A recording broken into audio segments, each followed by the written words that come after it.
Now, good morning, everyone. This is a very big microphone for quite a small room. You're very welcome. My name is Katherine McSharry, and I'm the Director of Cultural Heritage here at UCD Library. I've only been here since January, so I moved to UCD in January, and it turns out Director of Cultural Heritage is an umbrella title that means you get to do lots of really interesting things. And so delighted to welcome you here this morning. The old Irish proverb, you may know it, goes, "Ní neart go chur le chéile." So we are only strong when we work together. And I think that's a very strong shared value between ourselves at UCD Library and the PPI Ignite Network.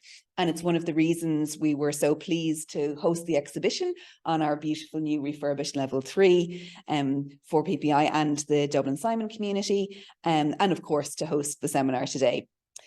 The networks across a university are crucial in maintaining and maximising your reach and your impact, and continuing to develop UCD Library's partnership with UCD Research is a very important priority for us, not least because it connects us out to all kinds of other partners and organisations we might never otherwise be in contact with. We also put a huge value on real engagement, on dialogue, and perhaps most crucially, shared learning with our communities. And I think that is one of the other reasons why we are so pleased to have you here, because I think that value is very much at the heart of what the PPI network does, as Ignite Network does as well. So for all of those reasons, I'm really happy to welcome you here to UCD Library, whether you're joining us from the campus, on the campus, or further afield, and very much looking forward to hearing the discussion, and for those of you who are here, getting a chance to have a look at the exhibition upstairs. Emma.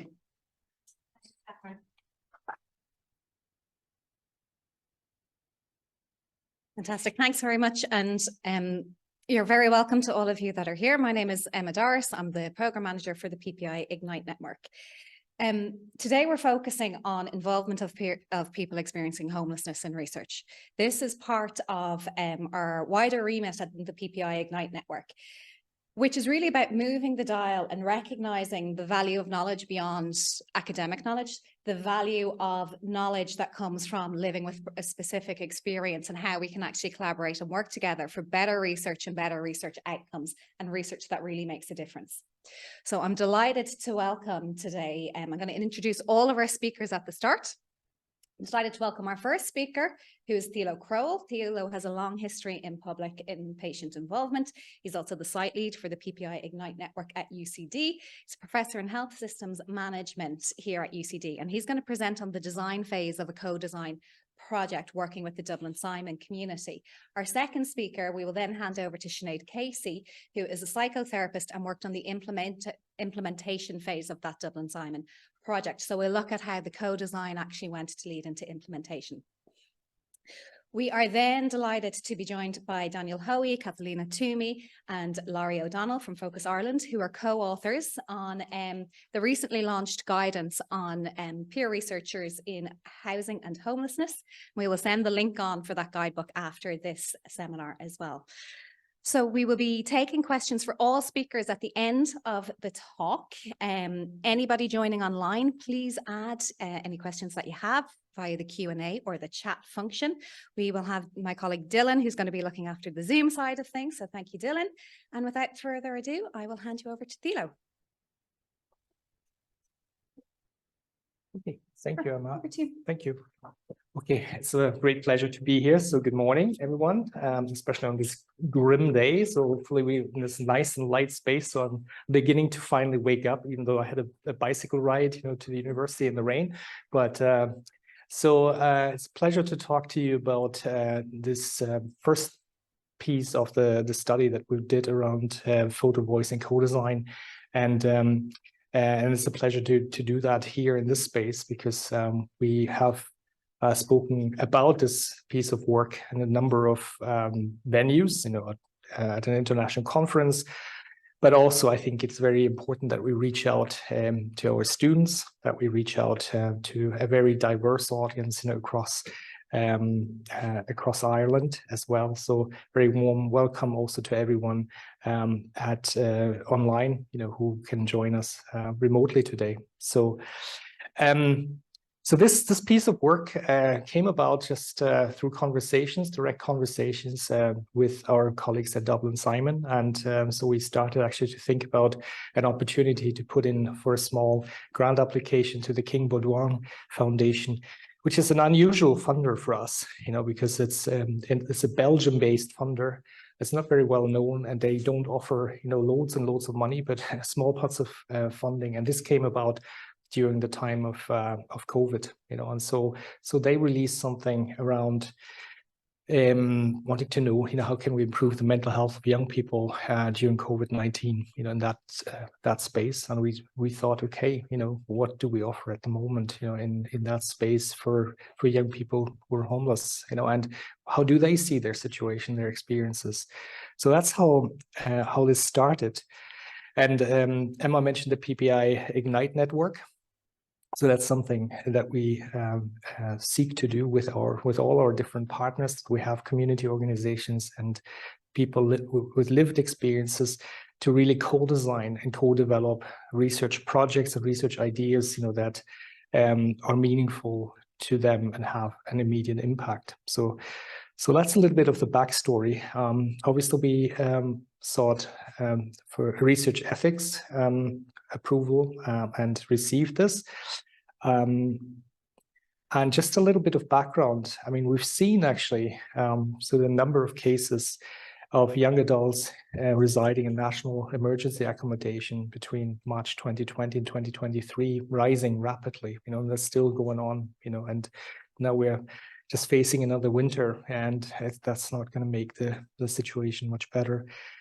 And so we also were aware that Dublin Simon and other partners in the community offer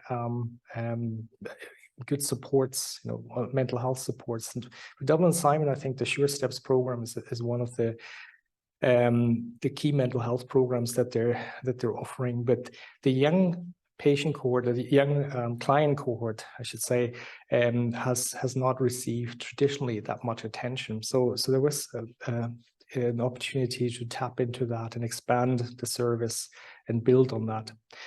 And we also know that among the homeless population, but especially also among the young population, and Sinead might be talking about that a little bit, we see actually some of the challenges actually increasing in terms of addiction, but also in terms of mental health problems. Yeah, so I'm not going to go further into the background. So with the funding that we received, we basically had a number of ideas what we wanted to do. First of all, we wanted to understand from the inside of the experience how young homeless people experience in their situation, their lives of being homeless, and the impact that particularly also the COVID pandemic had on them, on their mental health and well-being. And we used two components as part of the study. One was a photo voice component, a photo voice element, which basically means to use photography as a non-verbal form of expression of how you experience things in your lives. So that's a method that has been used in a variety of settings and environments. And it's usually a low threshold method. You can actually express yourself creatively, and you don't feel like, you have to lay bare verbally all your experiences. And then we, with the photographs, so that's almost, you can look at them as a standalone component, as was said, on the level 3 here, you can actually look at those photographs in greater detail. And then the second aspect is these photographs and the discussions that we had on the back of that fed into a co-design process where we collaboratively designed sort of a mental health support service, and basically tailoring it to the needs that were articulated as part of the photography and the discussions that we had. So I'm not going to go into detail, but just photo voice is a research method. It's well established, it's for using photography basically as a way to engage people in the research process, to have them share their experiences through visual means. And design co-design or design thinking that was underpinning this very structured approach we have here at UCD. We have the Innovation Academy, so they're doing great work, you know, and in terms of incorporating design into a variety of activities, into teaching, learning and teaching, but also in terms of new research ideas and working with community collaboratively. So typically design thinking involves a process, a relatively structured process that starts with empathizing, understanding the problem or the problem area from the perspective of the people we're working with, then defining a focus, and then brainstorming, ideating solutions, and then building a prototype that can be tested. So that's the sequence, and that's also what we did. So the method that we used was involving a 15-month collaborative project between UCD and the Dublin Simon community. And with that, we had 4 service user clients. They were aged between 18 and 25 years old at the time. And we also had Sinead, our mental health counselor, attending all the co-design sessions. We also had a project steering group accompanying the process. So in total, we had 5 workshops at a location in central Dublin between May and June 2022. And as I said, the first bit was the photo voice, capturing experiences and meaning of what mental health actually means to those young people who are homeless. And then trying to gather information around that, you know, and what are the key issues that we should be focusing on. And then we entered sort of that structured process of collaborative design that I just outlined in terms of, you know, brainstorming solutions. Well, first of all, refining the problem, brainstorming solutions, and then designing sort of ultimately a prototype. And this is what it looked like. So this is just a schematic, you know, just it was a very dynamic, creative process. We first of all clarified our hopes and expectations in the group, in the team, and then we went into this structured process, and I'll show you some more photographs in a moment. Then we had a first exhibition, you know, of those photos, an internal exhibition, and discussed the meaning of those photographs and what arose in the conversations as being meaningful. And then we had a process of refining, clustering sort of some of these areas and defining the problem a bit more.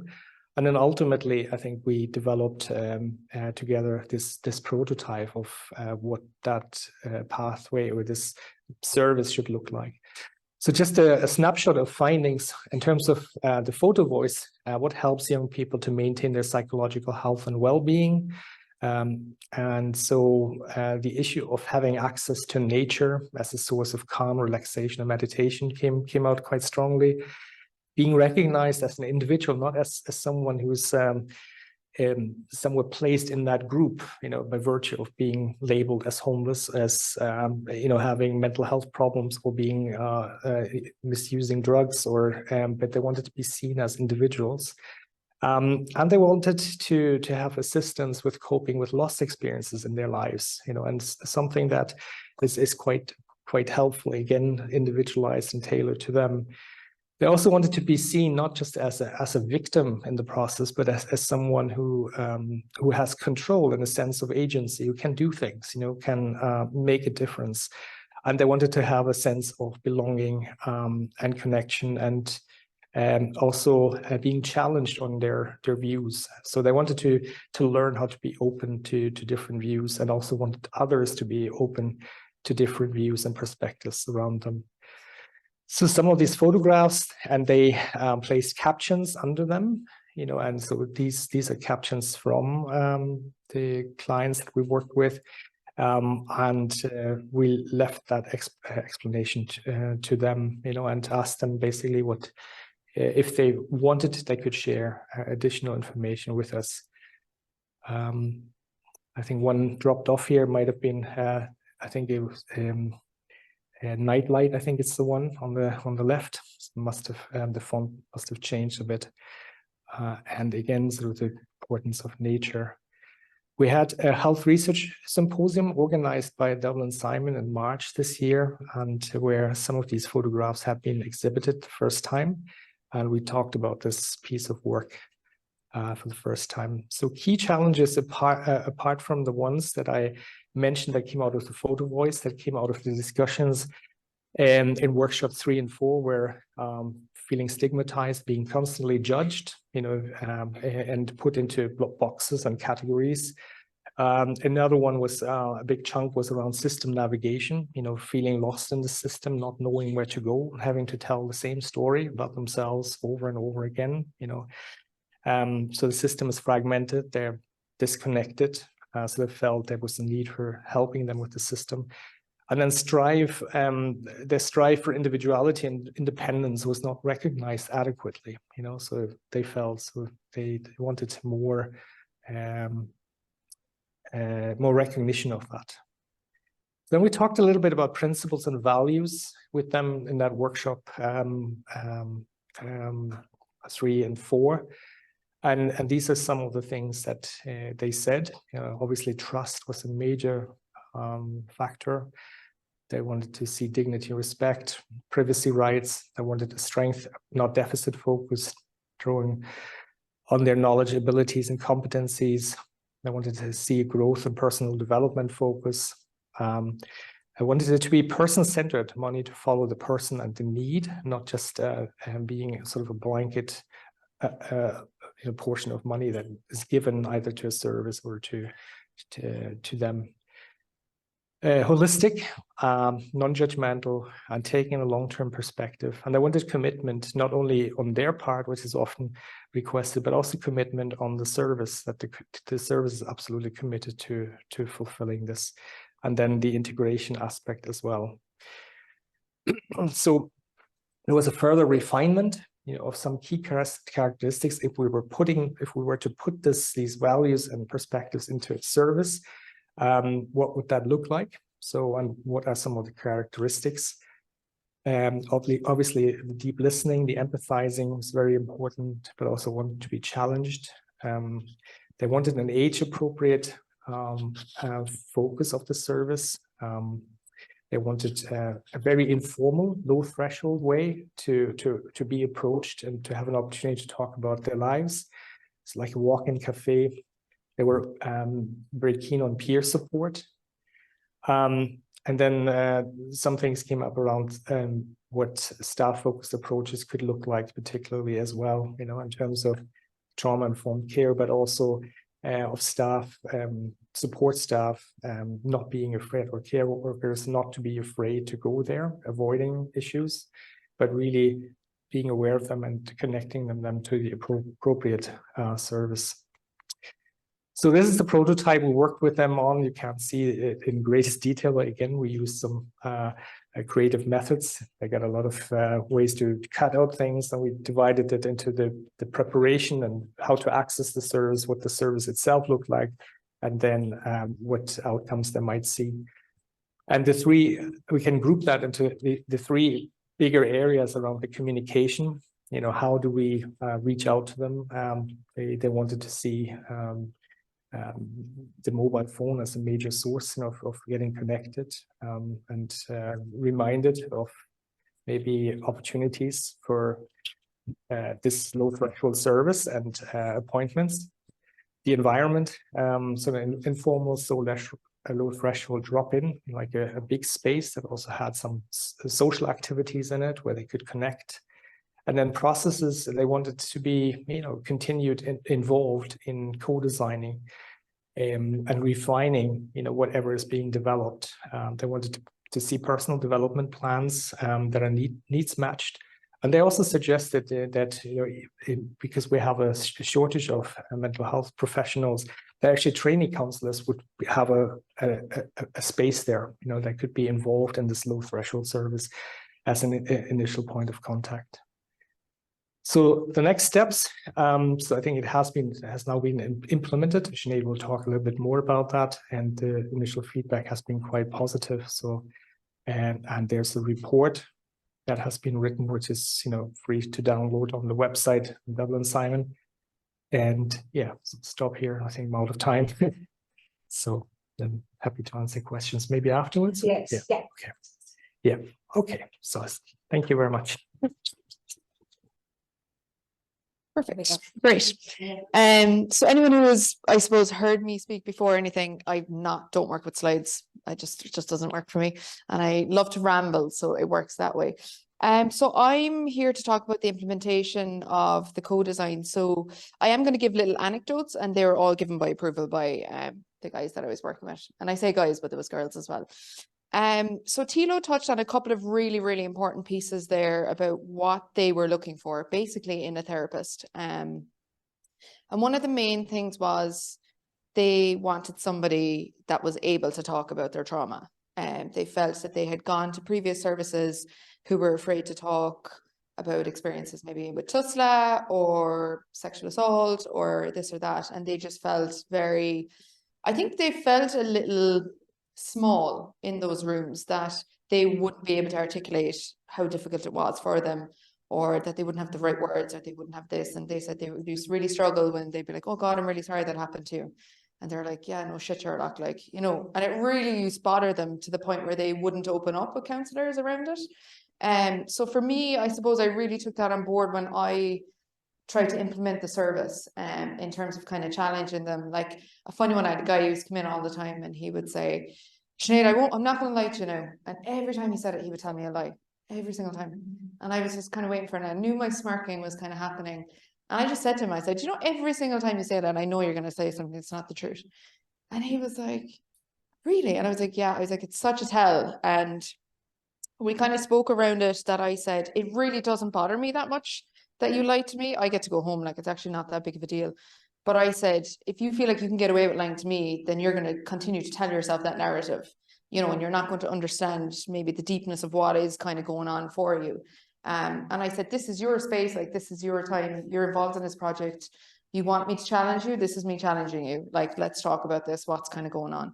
And then we kind of discussed, and he would say humor was a big thing for him because he kind of really, really struggled to kind of talk about things. I said, that's fine. I said, humor can absolutely be in the room. I said, but let's just try remove that sentence and let's see where we kind of go with it. And then he really, really opened up, and it was very interesting. One of the things that came up, because we talk about trauma-informed care. And he rang me one day and he said, can I have a quick session with you tomorrow? And I said, yeah. And he goes, but I'd be really uncomfortable if it's like one-to-one, because I need to tell you something, but I can't really look you in the eye around it. And I said, no problem. I said, what works for you? And he said, can we go to Phoenix Park or something? And I was like, yeah, grand, whatever. And he was kind of walking along and he goes, I have a girlfriend. And I was like, oh, amazing. Like, how are you getting on? And he goes, she texted me and said, I think you don't want me to know where you live. Where do you live? And he said, I don't know how to answer that. Because he was in private emergency accommodation at the time. And he was like, how do I do this? How do I navigate this? And like, the most important thing about this was he wasn't coming and he was like, God, I'm in homelessness, and God, I'm in addiction, and my mom is this, and my dad is this. It was like, he just needed to know how to navigate a here and now relationship with someone while he was also dealing with his stuff. And I said to him, I said, thanks for coming and bringing this. And I said, also, it's a really valid question. Because he was like, oh, am I lying now if I don't tell her? Like, so there was all these really, really small kind of conversations. And I think because we kind of took it out a little bit in the open, we did it on his terms, we were able to have a really, really good discussion around it for him, where being in a one-to-one setting probably would have been a bit too difficult for him at the time. So that really kind of came through in the co-design around giving them options. And again, like we would have those discussions where we would say, some of these can be options, some of these can't. Like, I can't meet you in Phoenix Park every week. We have confidentiality issues. We, you know, I have other clients, like, but on occasions they absolutely can be options for you. And he came every single week, like getting boys involved. Like, he was 19 at the time, never missed a session every single week. And we navigated, like, and we kind of worked through it.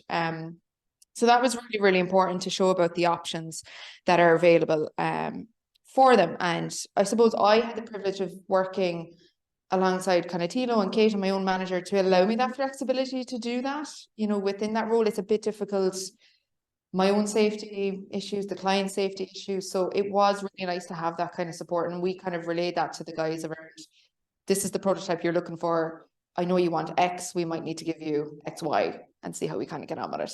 And it was great, and it was amazing, and it was really, really privileged work that I was sort of involved in. A couple of other things, I suppose, was they really wanted age appropriate staff, which was their big thing. they were like, we don't want to go in with someone who's like in their 60s and they have a pen and paper, and I said, okay, fair enough. I said, but you also can't have a 19-year-old because they have to go to college. Like, so we had to go through those statistics for them. So there was certain things that we kind of had to go halfway with, but I suppose the casualness and informalness that I sort of brought really kind of disarmed them a little bit. Like for argument's sake, I had a client, they were 20, I think, at the time, and they had been ruined by every service they were involved in. I'll just be straight about it. And they came into me and we had a bit of a small chat. Wall was Great Wall of China, like you actually couldn't get through. And I even said to her one day, I said, why are you engaging in a service? Because if I was you, I probably wouldn't be at this point because I've been let down so much. And she said to me, she said, I'm nobody's favorite person and all I want to be is somebody's favorite person. And I said, okay, we'll kind of work with that. And the wall went up again. But then it was a really sunny day and she only had a t-shirt on and she had a Harry Potter tattoo on her arm. So I said to her, I said, what house are you in? Like, what Harry Potter house are you in? And she was like, oh, I'm a Hufflepuff. And I said, oh, what do you think I am? And she was like, oh, Ravenclaw, pure academic, like, And I was like, well, first of all, I failed chemistry in my leaving cert, so I'm not that much of an academic. But I said, I'm actually a Hufflepuff. And then we had a bit of a chat. And then I said, got many Slytherins in your life, you know, ambitious, this, that. And it all started to come.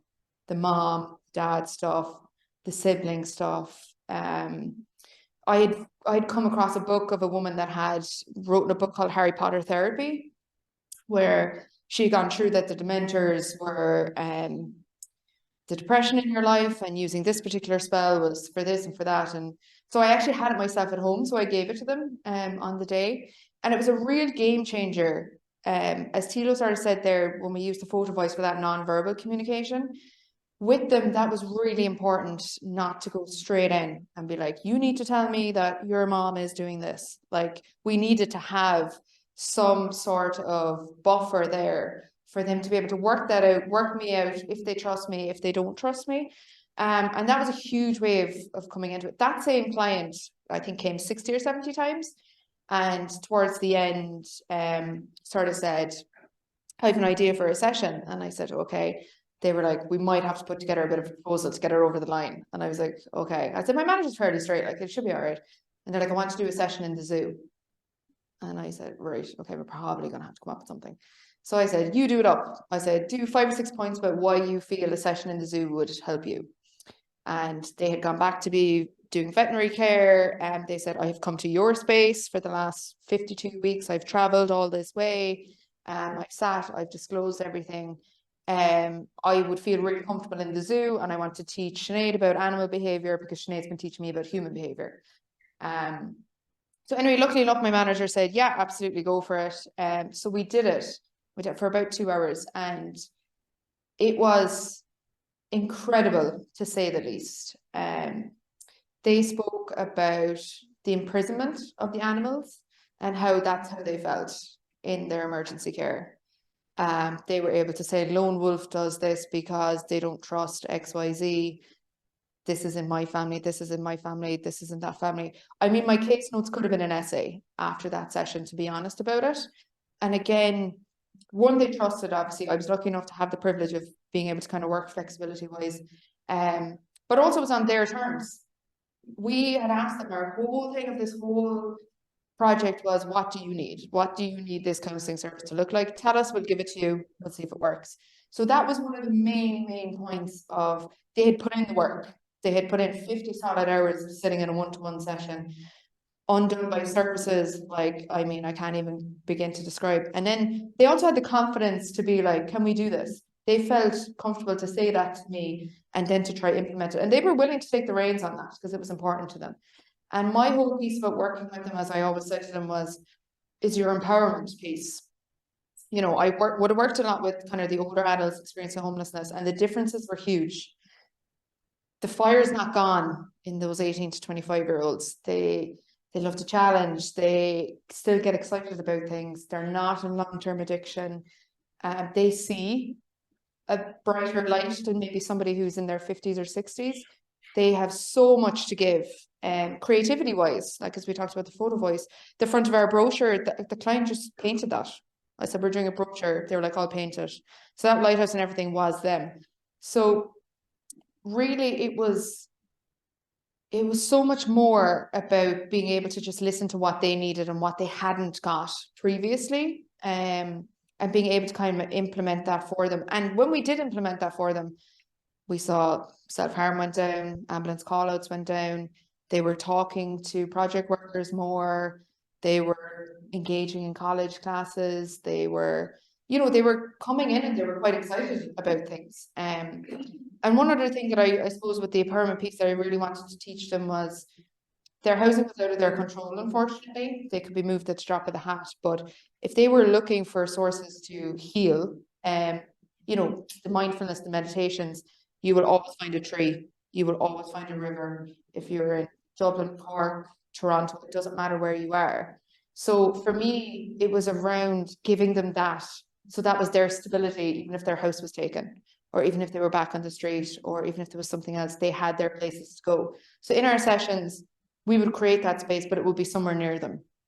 And their homework would be to go maybe for 5 minutes, and that's all it was, to sit there, heal, do whatever they need to do. If it's writing, if it's reading, come back in. And it was around empowering them to be like, this can never be taken away from you. Maybe the location can, but what you can do in this moment will never, ever, ever be taken away from you if you want to continue doing it the way you're doing it. Because I had an 18-year-old, very first night in private emergency accommodation was in 6-person bedroom, and one of them was an infamous ex-convict, and this girl was 18, and she was in with like 50-year-old women who have done a lot of time in a lot of hard places, and it scared the living shit out of her, you know. And interesting enough, in my group of 18 to 24-year-olds, very little addiction, a little bit of weed, like, but nothing major. It used to never come into the room. One guy used to say, I know I have you on a Wednesday, so I don't ever do it on a Wednesday, but I do it Tuesday and Thursday. And I was like, thanks for being honest, no problem. So early intervention is so, so, so important with these youths. And I do feel there is a gap that's, thankfully this project obviously, but it's not really being looked at. You turn 18, you age out into adult services.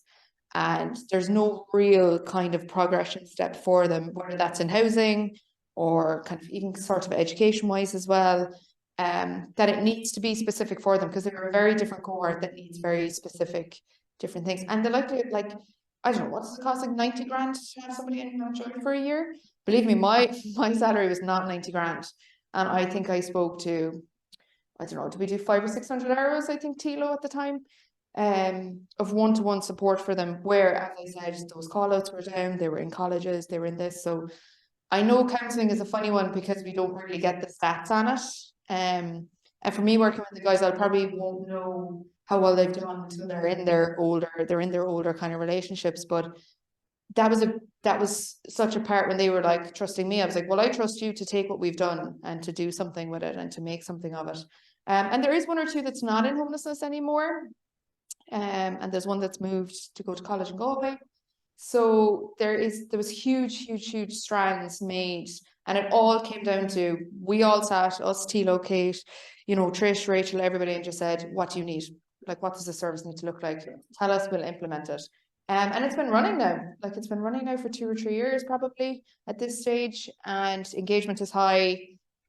The guys are engaging, and we're able to do some of those options. We're obviously not able to do all of them.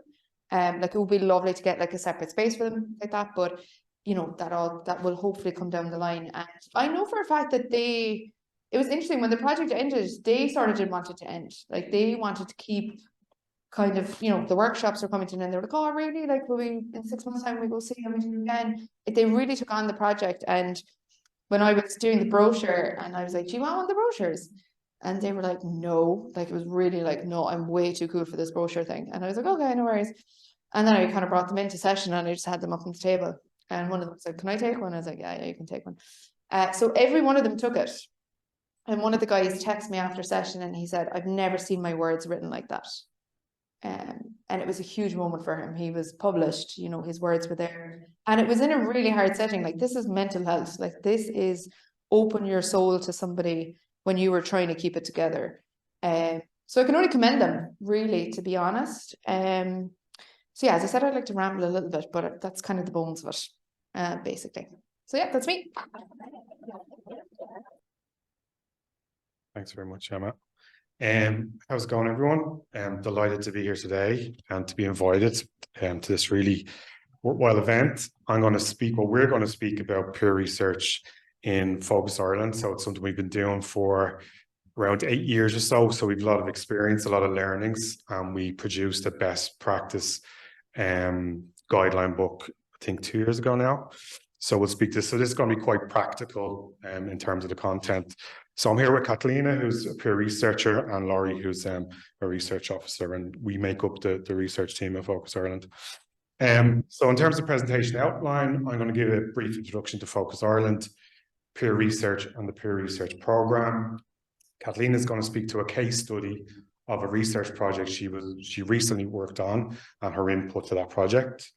Laurie's going to talk about the value and practical considerations of doing peer research, so that kind of lens on that publication we did that I just mentioned. And then we're going to finish with some reflections from Kathleena, who's been working as a peer researcher for, I think, about 7 or 8 years now at this stage. So Focus Ireland, so we're a non-profit organisation founded by Sister Stanislaw Kennedy in 1985. And we provide services for people who are homeless and people who are at risk of homelessness as well in Ireland. We believe that homelessness can be ended and everyone has a right to a place they can call home. And understanding homelessness is a key part of our contribution. We have a robust knowledge strategy. We invest a lot in research. We see a lot of value in research and having a strong evidence base that informs our advocacy work. So since 2015, we've developed a peer research program, and we've employed researchers with lived experience of homelessness to work on specific research projects as part of our work program. We also have peer support workers, so that's just started as an initiative in the organisation. So we employ, I think, 6 peer support workers now on a part-time basis in different services around the country. So that's really exciting initiative that just started. And we also have the LEAP program, which is Lived Experience Ambassadors program. So we recruited 6 customers who have used our services and trained them to be, I suppose, advocates in the public sphere. So they got some very good media training, and they tell their stories to policymakers and in the media to kind of, tell that lived experience account of what homelessness is like and what exiting homelessness is like. So that's, again, another great project that we've worked on in terms of people with lived experience. So in terms of peer research, it's a methodology, essentially. It's a way of doing research. It's people with lived experience of the issues being studied, taking part, in either directing and or conducting the research. It's developed from traditions of action research, participatory action research, or PAR, as it's known as, and empowerment research. It's essentially, the underlying principle is research with people rather than on people, so that co-production element. And it can be an emancipatory process which helps people challenge and remove themselves from unjust social structures to effect positive change. So I'm going to play a short video. It was made a number of years ago, but I think it's a good introduction to the peer research team. If I just click forward, will this play, do you think? Let's see. It will.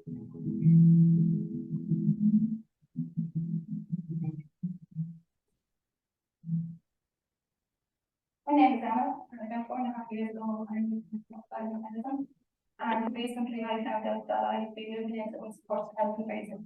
My volunteering experiences of Focus Ireland started in 2014. I would have started with the Hilo Square, and then from that I got the opportunity to go work in the coffee shop while living in America. I've been part of the company exams that we have made, and then I also would be part of preparing and serving the daily and coffee shop. And then from there I got the opportunity to work on the magazine, Fox magazine in Focus Ireland. And then from that I got the opportunity then to work on values and rights. And several years later, I got the opportunity to be a researcher. And from that, then I got the opportunity then for paid employment in Focus Ireland. I feel that was selected as a peer researcher because I'm quite reliable and I was dedicated to the work it was doing, and I loved it that work. We first got involved in research when we were given a presentation on a customer open day in Focus Ireland, and Mary working from the university came along and asked if we would participate in a research project, which is called the Reinvest Project. We undertook 6 weeks training sessions with Mary. We travelled across Ireland to 3 locations, and we asked participants how the economic crisis had impacted on their daily life. We presented our work on many locations, conferences, and policymakers and other activities. We have focused on our management and evaluation to help people understand the work that we do. We conducted satisfaction surveys for customers to see whether they're satisfied with the services they receive from Focus Ireland. We surveyed customers 6 months after their Focus Ireland to see whether they still stay with their health. This report led to Are You Still Okay? And was launched in November 2018. Since becoming a peer researcher, I feel my confidence in self-esteem has grown immensely. As a peer researcher, I have learned public speaking, research skills, and both. We have presented many times with the most memorable of all other the policy makers were there, and we were encouraged to change. Last year we presented the European conference in Budapest. Later on this year we will present our findings in Glasgow and Belgium. In 2019, myself and the other 2 peer researchers will be enhancing Focus Ireland's research programme by continuing with research and development. So I like that video, not just because I have hair on it, but it's a good introduction to the team, and it kind of gives a sense of their journey, I suppose, after the last couple of years. So Emma and Paul have subsequently left the peer research program. So Emma maybe 2 years ago, and Paul just this week, and they both moved on to part-time secure employment. So outside of the organization and not in research, so they both went into senior care. But we see it as a really positive outcome for the program, because both Emma and Paul would say that, you know, working as a peer researcher, working for Focus Ireland gave them the self-esteem and confidence to kind of to go for jobs. So delighted for the both of them. Just some of the projects that they worked on. So as mentioned in that video, so they worked on a project with Laurie and Mary Murphy, EU funded, about the impact of financial crisis on vulnerable groups. So visiting the country, conducting focus groups, etc. A tenancy sustainment evaluation that we did. So involved in the design of a survey and collecting the data over the phone. Another evaluation of satisfaction levels among our long-term housing tenants. So again, involved in designing the survey, collecting the data, doing the data analysis, and helping write a report. Another customer satisfaction survey, which is organizational wide. So again, similar tasks involved, and we're always trying to increase kind of their roles and tasks in each project. And then more recently, the guidebook that we produced, and we're also working on other some other projects at the moment, 2 evaluations of sorts. So Kathleena is going to speak now to a study that we're currently doing. It's an evaluation of a youth family mediation service. Excellent.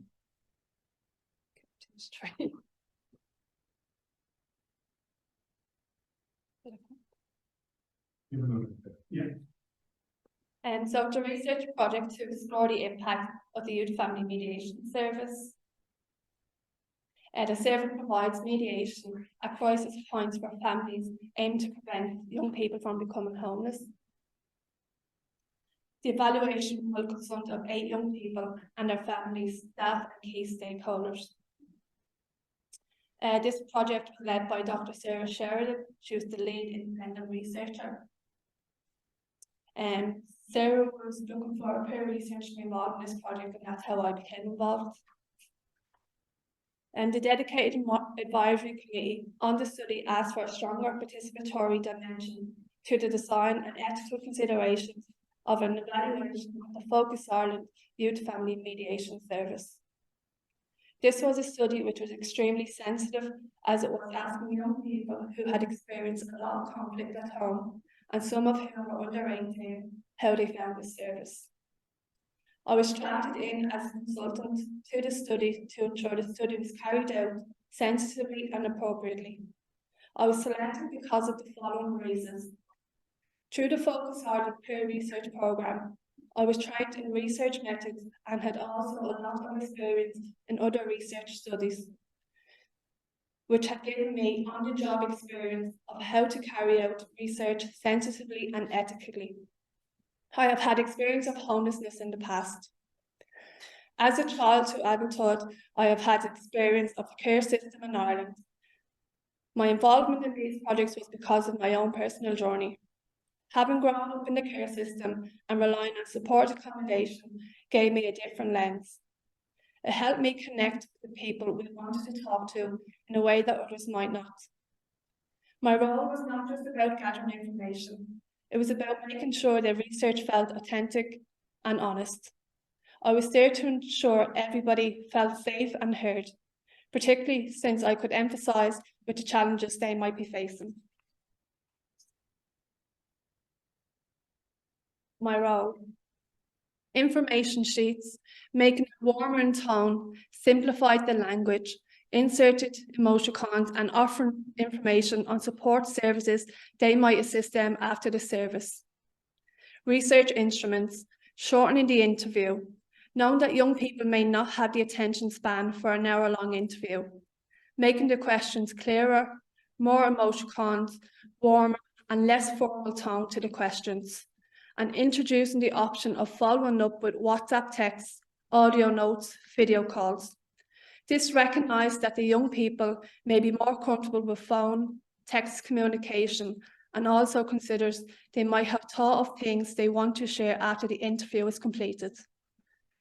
Ethical protocol, making sure that the young people know that they don't have to answer every question. More pre-interview contact with the young person to establish trust and rapport, including phone calls, visits to homes, clarifying her role as a researcher and that the researcher is not a social worker, to ensure that young people are interviewed separately to parents, to ensure their voice is heard fully, and that the venue of the interview is to be selected by children themselves. That interview should be carried out in person and to make sure they felt okay before and after the interview. I will now hand you over to Laurie. Hi everyone, hiya. So I'm basically going to talk about, so I've worked on the peer research programme for just over a year now. So this is kind of a combination of like my sort of reflections on the value of peer research. So kind of as Kathleena really well put, like the main value of having peer researchers as part of the research process is they provide, because of their lived experience, they provide this critical insider lens throughout the entire research process. So with us, our peer researchers are part of the entire research process from start to finish. And they're really good at identifying gaps for us, helping us certain questions might not be suitable, helping us with like the language to use and stuff. So they're really good asset in that capacity. Because obviously of their lived experience, they know how to engage and talk to customers. And as a result of that, it means that we get, higher disclosures from people, higher levels of disclosure from our customers, and just better quality data that we can use in our research that we maybe wouldn't get otherwise. Also because of their lived experience, they're a lot more sensitive to, they know if someone's in crisis in a way that maybe I wouldn't pick up on in a conversation, so that's really useful and stuff. So they can pick up on like subtle cues that maybe we would miss. Finally, I think as well, just like one of the main things I think for me personally is like Kathleena and Paul really kind of helped challenge sort of my own sort of unconscious bias that I never realised I had. They provide a sort of different viewpoint that I wouldn't otherwise have noticed. So like, for example, if we're doing like a survey or something like that, things that you kind of take for granted, the fact that these people might be viewing the survey from their phone. If you send them a text, they might not have credit, things like that, just really small things that we sort of take for granted, they kind of know, and it kind of offers you a different perspective, I think, and I think that's really important. It's how you get such rich and valuable data that you maybe just would otherwise miss. So kind of moving on to the more practical considerations, if you are considering peer research, obviously, as I mentioned, As I mentioned, because of their lived experience, you know, one thing you do have to be kind of mindful of is the situations you put them in. You have to be trauma informed, so you have to avoid putting them in situations that could be triggering or re-traumatizing. One way to kind of mitigate from that is just constant communication, you know, checking in with your peer researchers, making sure how are they feeling. Is this something you want to do? You know, having that dialogue is really, really important, and it's really necessary if you want it to be successful. Different but equal treatment. So I think that's a really big thing. So, you know, with the peer research program, so it kind of coincides with my second point about planning and flexibility. You know, you do have to be a bit more flexible. You do have to kind of understand that it's going to potentially take a little bit longer than you would otherwise anticipate, you know. But just because it's a different way of working doesn't mean that they're not still part of the team. They're still a member, and they should be treated the same as everyone else. You know, it shouldn't be this sort of us, we, them. You're all part of the team. You all work together. And yeah, so that's a really big thing. And then probably the final point that I want to make, which was something that I really had to kind of learn, is that, you know, I think there's this tendency sometimes when it comes to peer research that you view them as this group, as like one thing. They're not. They're very different individuals with very different skill sets and very different interests, and also very different ways of working. So like one person might prefer loads of support and loads of interaction and dialogue. Another person might want to just be left alone to kind of go about their business and do their own stuff. And you kind of have to like also as well, and that's like brand, so you have to manage that. But also as well, you have to manage the fact that, you know, some people might be better at one thing than another, and you might only have a certain amount of work for one thing, but you have to make sure that the work allocation is still fair. So that's something that you need to consider, you know, making sure that you're still giving them the same amount of work despite having different things. So yeah, so that's kind of like the main kind of practical considerations from my experience. If you want more information, you can go to our website for a best practice guide. That will give you a much more in-detailed thing. So I'm going to pass it now to Kathleena, and she's going to finish it off. So yeah, there you go. Since 2014, I have really enjoyed my experience as a peer researcher. It has given me a greater knowledge and insight into issues going on in society.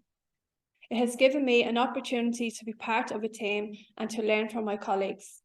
It has given me an opportunity to be employed as a peer researcher by Focus Ireland. Being a peer researcher presented both challenges and rewards. It was sometimes tough to separate my own experience from the research, but it was also incredibly rewarding. I had the opportunity to share my unique point of view, enriching the research with a depth that might have been missed otherwise. Establishing trust with the people we interviewed became a significant part of my role. And I took care to ensure that everything we did was fair and that everyone's privacy was respected. My role extended beyond just completing tasks. It was about making sure everyone felt included and cared for. This experience taught me that our personal stories have the power to make research more meaningful and for everyone involved. Some benefits of doing peer research work are learning new skills and knowledge, capacity building, and continuing to grow within my role. I enjoy meeting others and learning from their experiences. From being involved in many different projects, it has given me a sense of purpose or belonging in life. It has improved my mental health and self-confidence. It has given me a voice to share my opinions, concerns, and fears without any fear of being judged. Peer research has allowed me to travel to other countries to give presentations.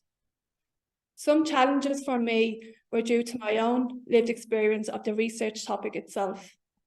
It was difficult having to walk away from a project and knowing that I couldn't help in a way I would have liked to. At times, I found it was difficult to ask for help or guidance when I needed it, but that was due to my low self-esteem and confidence. There can be challenges amongst the team when we all work at different paces and absorb information differently. Professionals and peer researchers commit to an equal relationship when working together on research projects. They co-produce and co-own the work. Equal recognition is vital to avoiding tokenism.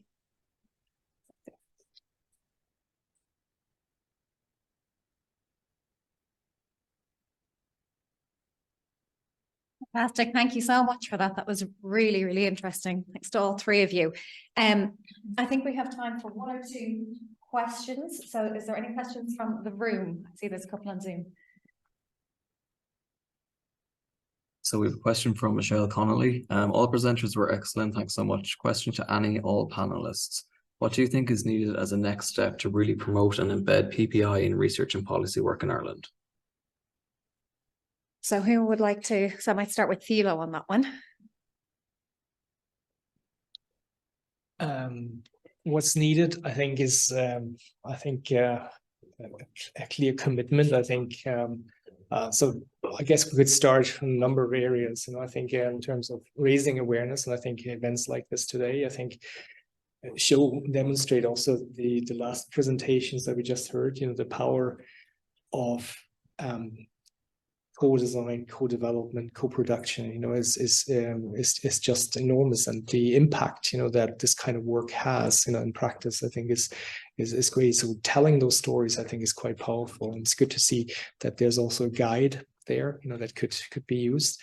I think it's creating awareness of the materials that are out there. It's not rocket science, so PPI is not rocket science. It's fundamentally a mindset. It's a mindset of that every human being actually has the potential to develop change, both in themselves, but also creating change at a larger scale, as part of a research team or a development team. And so I think that those are sort of probably, I would say, the key ingredients. And I think, then in terms of PPI, using the momentum, the interest that is at the moment there at the policy level, to promote and foster public patient involvement and engaged research, to use that momentum to really create practices and changing momentum, I think, in institutions, just like universities, but also NGOs and organizations on the ground to develop really innovative, creative projects and demonstrating that this can make a difference. So maybe I'll pass on to the other speakers. Is there anyone focus or anyone want to come in on that? Yeah. Yeah, I think, again, just to agree, I think it's about showing the value of doing the work is really important to demonstrate that. But I think as well to really acknowledge the practical considerations. So it might require more time to do these research projects. It might require more funding, but to be open and honest about that. Because it is somewhat of a cultural change, and there is it's a philosophical change as well. So I think is to really show as much as we can, to show the value of doing it, and the change that can take place.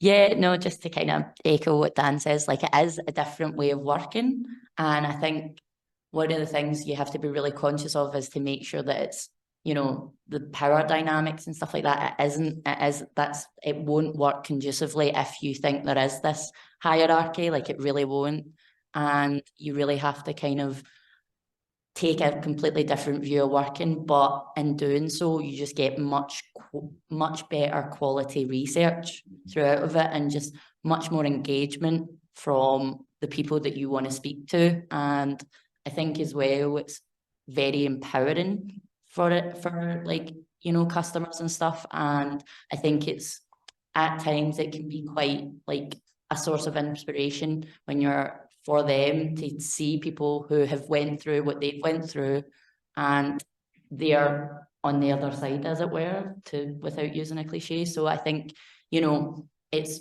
value to us as researchers, but it's also value to the people that we work with, but it takes using a different perspective and a different way of working for it to be of value. So yeah, definitely not. No, I feel like Davina McCall with us. Brilliant, thank you. I know there's a few other questions in there, but I'm very conscious of time. So with that, I will just say thank you very much to all of our speakers. It was absolutely fantastic. And a huge thank you to Katherine and Josh from the library for facilitating us here today, and for Dylan as well for working away in the background. So thank you all very, very much. A round of applause for our speakers.